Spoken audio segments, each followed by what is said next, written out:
Hello everyone, जय हिंद साथियों। आप सभी का स्वागत है। तो साथियों, एयरफोर्स टॉप 10 क्वेश्चन सीरीज में हम लोग दो पार्ट पहले देख चुके हैं। जिन लोगों ने नहीं देखे हैं तो वो लोग जरूर देखें, ठीक है।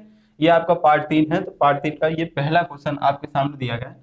तो ध्यान से पढ़िए और इसको कैसे करेंगे समझते हैं। देखो, कह रहा है क्वेश्चन में वृत्त x square plus y square plus 4x minus 9y plus 4 बराबर 0 किस अक्ष को स्पर्श करता है। ये जो सर्किल की इक्वेशन दी गई किस अक्ष को स्पर्श करेगी, एक्स अक्ष को, वाई अक्ष को, या एक्स वाई दोनों को, या नन ऑफ दिस, ठीक है। तो देखो, पहले तो एक चीज समझ लो आप। अगर वृत्त एक्स अक्ष को स्पर्श करता है, अगर एक्स अक्ष को स्पर्श करता है तो देखो जी स्क्वायर बराबर हमेशा सी के होगा। किसके होगा? जी स्क्वायर बराबर सी के। अगर यही सर्किल आपका वाई अक्ष को स्पर्श करता है तो एफ स्क्वायर बराबर किसके होगा? सी के।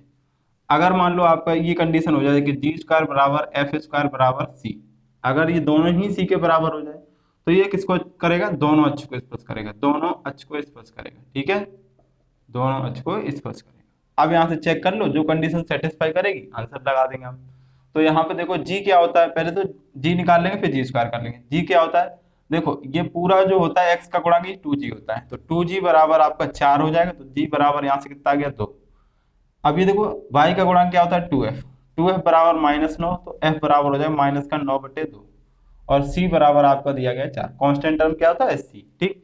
जी स्क्वायर करेंगे यहाँ पे, जी स्क्वायर बराबर क्या हो जाएगा? 2 का स्क्वायर 4। एफ स्क्वायर करेंगे तो ये हो जाएगा -9 का स्क्वायर 81/4, और c बराबर तो 4 है ही। अब देखो, केवल जी स्क्वायर बराबर c है, केवल क्या है? जी स्क्वायर बराबर c। और जी स्क्वायर बराबर c अगर होता है तो वो वृत्त किसको स्पर्श करता है? एक्स अक्ष को, ठीक है। अगर एफ स्क्वायर का मान भी सी के बराबर होता तो दोनों करते हैं। अगर केवल एफ स्क्वायर बराबर सी होता तो वाई एच को स्पर्श करता। उम्मीद है समझ में आ गया होगा। तो ये तीनों पॉइंट आपको अच्छे से पता होने चाहिए, इसको नोट कर लेना, ठीक है। समझ में आ गया होगा। तो चलिए नेक्स्ट क्वेश्चन। तो नेक्स्ट क्वेश्चन है आपका, देखो 5 sine theta plus 3 cos theta बराबर 5। तो 3 sine theta minus 5 cos theta का मान क्या होगा? इसका मान पूछ रहा है, ठीक है। इसका मान पूछ रहा है आपसे।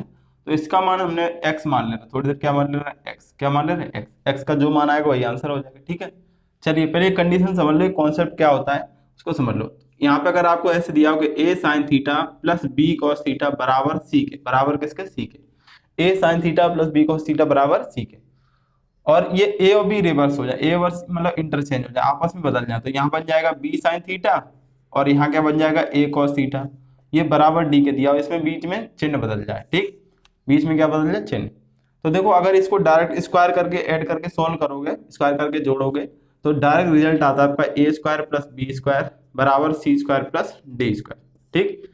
ए स्क्वायर प्लस बी स्क्वायर बराबर सी स्क्वायर प्लस डी स्क्वायर।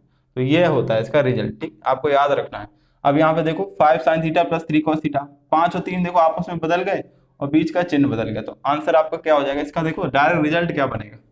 ए स्क्वायर प्लस बी स्क्वायर, तो 5 का स्क्वायर प्लस 3 का स्क्वायर बराबर सी स्क्वायर। यहाँ जो मान होता है वो सी होता है, सी स्क्वायर मतलब 5 का स्क्वायर प्लस डी स्क्वायर क्या होता है? इसके वाली इक्वेशन के जो बराबर में होता है। तो यहाँ बराबर हमने एक्स माना है तो एक्स का स्क्वायर हो जाएगा, ये डी स्क्वायर हो गया आपका, ठीक। तो ये कट गया।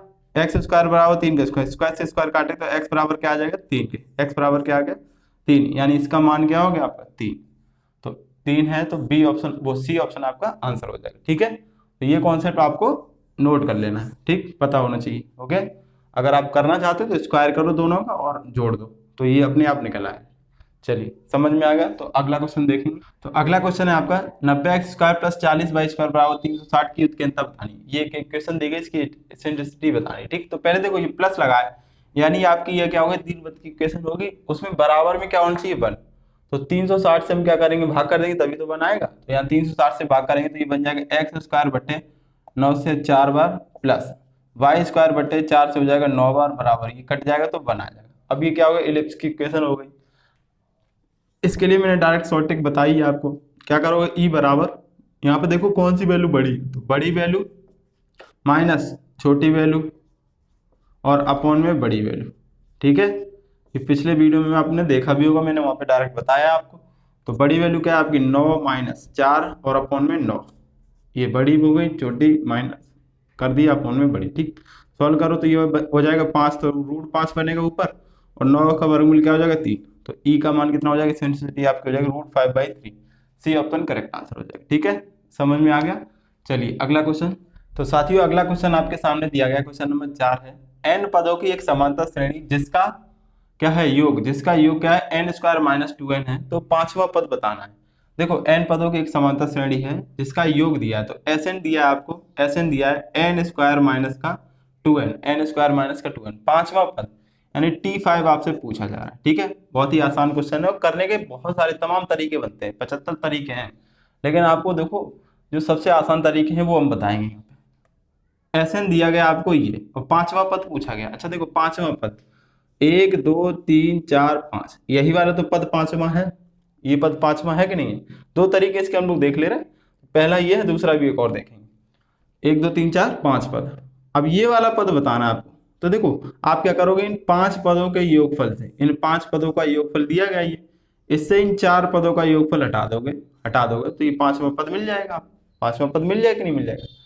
तो आप क्या करोगे, S5 माइनस S4 कर दोगे, पांच पदों के योगफल से चार पदों का योगफल घटा दो, तो S5 कैसे निकलेगा, पांच रखो यहाँ पे, तो 5 का स्क्वायर 25, और माइनस यहाँ पे 5 रखोगे तो 10, माइनस 4 रखो तो 4 का स्क्वायर 16, माइनस 4 दूनी 8, यही आपका आंसर हो जाए। तो 25 से 10 कम करोगे 15, 16 से 8 8, 15 से 8 कम करोगे तो 7, 7 आपका आंसर हो जाएगा, बी ऑप्शन करेक्ट आंसर। ठीक है, अब देखो एक और तरीका क्या बन सकता है इसका।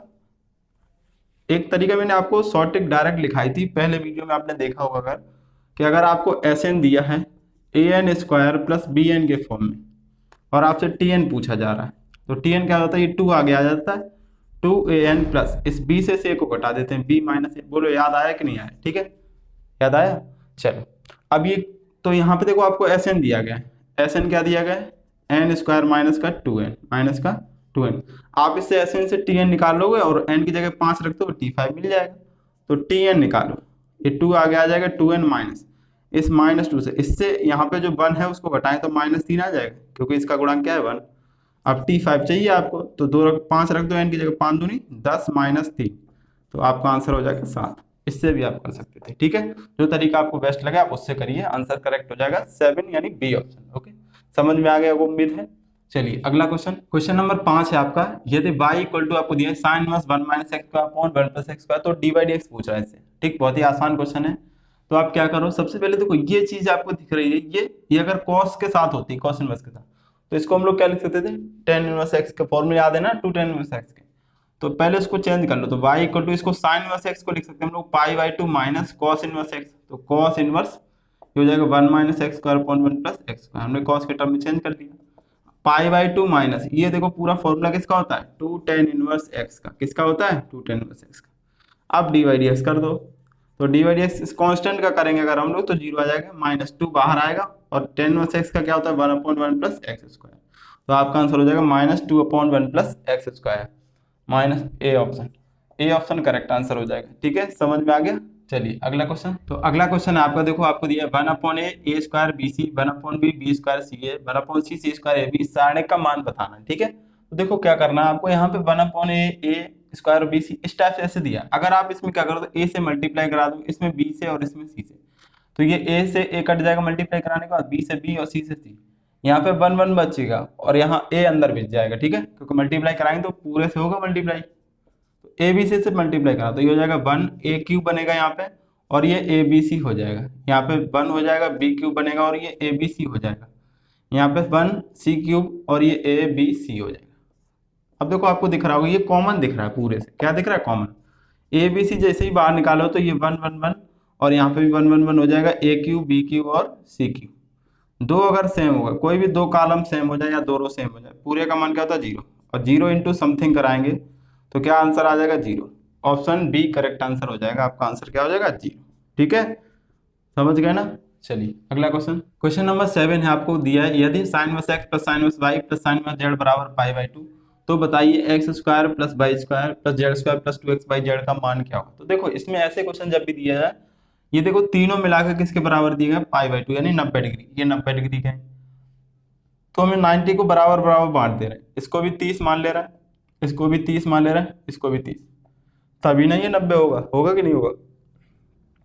ठीक है, सबको हमने क्या मान लिया बराबर। अब ये साइन इनवर्स x बराबर 30 के हो गया यानी π/6 के हो गया, तो x बराबर यहाँ से 1/2 आ जाएगा। सिमिलरली y बराबर कितना आ जाएगा 1/2, और z बराबर भी कितना आ जाएगा 1/2। x/z आपको मिल गया, यहाँ पर रख दो आंसर हो जाएगा, तो यहाँ रखो, 1/2 स्क्वायर हो जाए तो 1/4 प्लस ये भी 1/4 प्लस 1/4 प्लस 2 1/2 1/2 1/2 1/2 इंटू 1/2 इंटू 1/, ये कट गया, एक ही कटा सॉरी, ये कट गया से ये बचा 1/4, तो 1/4 प्लस 1/4 प्लस 1/4 प्लस 1/4। अब ये 4 बार दिए हैं तो नीचे 4, ऊपर जोड़ेंगे तो ऊपर भी 4, 4 से 4 कटेगा तो 1, यानी ऑप्शन बी करेक्ट आंसर हो जाएगा। ठीक है, उम्मीद है समझ में आ गया होगा। चलिए अगला क्वेश्चन देखते हैं। क्वेश्चन नंबर 8 है, आपको कह रहा है कि लॉग यहाँ पे दिए 40,000 बेस 10 माइनस लॉग 4 बेस 10, इसका मान बताना है। तो देखो बहुत ही आसान क्वेश्चन है, इसको लिख सकते हैं 4 गुणे 40, 4 गुणे 10,000 बेस में 10 माइनस लॉग 4 बेस 10। देखो लॉग m इंटू एन क्या हो जाता है, लॉग m प्लस n, तो लॉग 4 बेस 10 और प्लस लॉग ये 10,000 हो जाएगा, और बेस 10 माइनस लॉग 4 बेस 10, ये इससे आपस में कट गया। अब ये को 10 की पावर 4 बनेगा, पावर आगे आ जाती है लॉग में, तो 4 लॉग 10 बेस 4 हो जाए, वो 10 हो जाएगा, और इसका मान क्या होता है 1, तो 4 आपका आंसर हो जाएगा, बी ऑप्शन करेक्ट। ठीक है, उम्मीद है समझ में आ गया होगा। चलिए अगला क्वेश्चन, क्वेश्चन नंबर 9 है आपका, 2 एवं 8 इसके बीच में गुणोत्तर माध्य बताना है। तो देखो गुणोत्तर माध्य बहुत ही आसान है, लेकिन हम लोग इसमें तीनों ही देख लेते हैं। अगर आपसे ए एम पूछे, जी एम पूछे और एच एम पूछे, ठीक है, ए एम क्या होता है A plus B by two, G M क्या होता है अंडर रूट ए बी, और एच एम क्या होता है 2ab अपॉन में ए प्लस बी।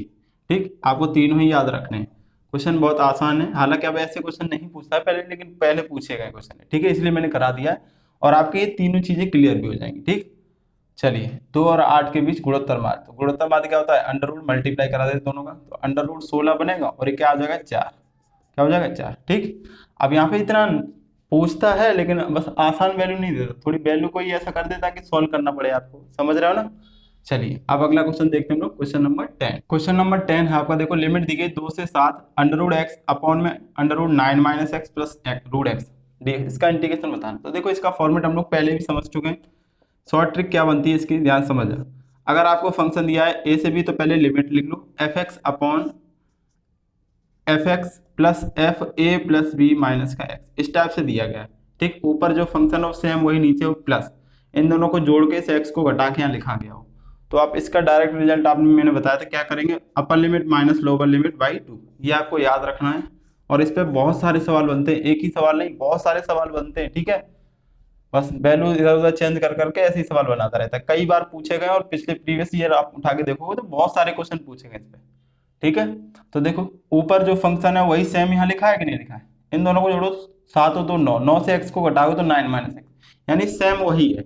तो आंसर क्या हो जाएगा, upper limit minus lower limit by 2, तो 7 माइनस 2 करोगे तो 5/2 कर दो, आंसर हो जाएगा 5/2, ये हो जाएगा सी ऑप्शन करेक्ट आंसर। ठीक है, उम्मीद है ये क्वेश्चन आपको अच्छे से समझ में आ गया होगा। तो दोस्तों आज के टॉप 10 क्वेश्चन हम लोग कंप्लीट कर लिए हैं। अगर आपको अच्छे से समझ में आए तो वीडियो को शेयर जरूर कीजिए। ठीक है, शेयर करते रहने से थोड़ा बहुत मेरा भी मोटिवेशन बनता है, और आपको भी थोड़ा बहुत ये रहता होगा कि हाँ सर जल्दी जल्दी वीडियो क्यों नहीं ला रहे हैं, तो आप ज़्यादा से ज़्यादा शेयर कीजिए, और आपको कल से 2 वीडियो रेगुलर मिलेगी। ठीक है, पक्का ये प्रॉमिस है मेरा, 2 वीडियो, एक सुबह एक शाम को रेगुलर मिलेगी। ओके, तो आज इस वीडियो को यहीं तक रखते हैं। ओके, थैंक यू, जय हिंद।